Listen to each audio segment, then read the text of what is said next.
చాలా మంచివండి.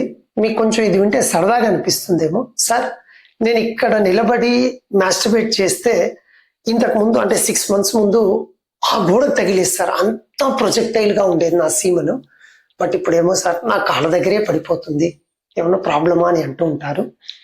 ముఖ్యంగా మన మహానుభావులకే కొందరికి జరుగుతూ ఉంటుంది. అదేంటంటే మనవాడు ఈరోజు 3 సార్లు మాస్టర్బేట్ చేసింటారు, 4గోసారి ఎక్కడ పడిందిరా అంటే అసలు ఒక చుక్క కూడా రాలే అంటారు.